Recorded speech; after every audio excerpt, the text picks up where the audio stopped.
Giật mây đôi môi chỉ biết anh lặng người em chỉ dòng đưa đến lòng siêu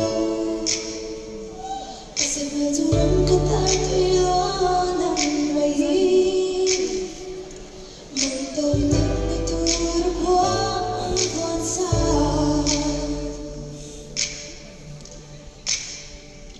giật mây đôi môi chỉ biết anh lặng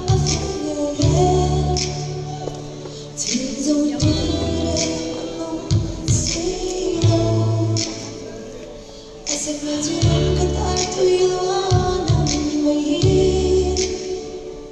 anh đâu từng để tôi đã quá còn xa rằng lòng tôi đi mà đi là đúng để em và vì thấy bao sáng là chẳng lòng mong đi theo anh đi là ta hướng ôm về thấy mấy tiếng cánh hoa xinh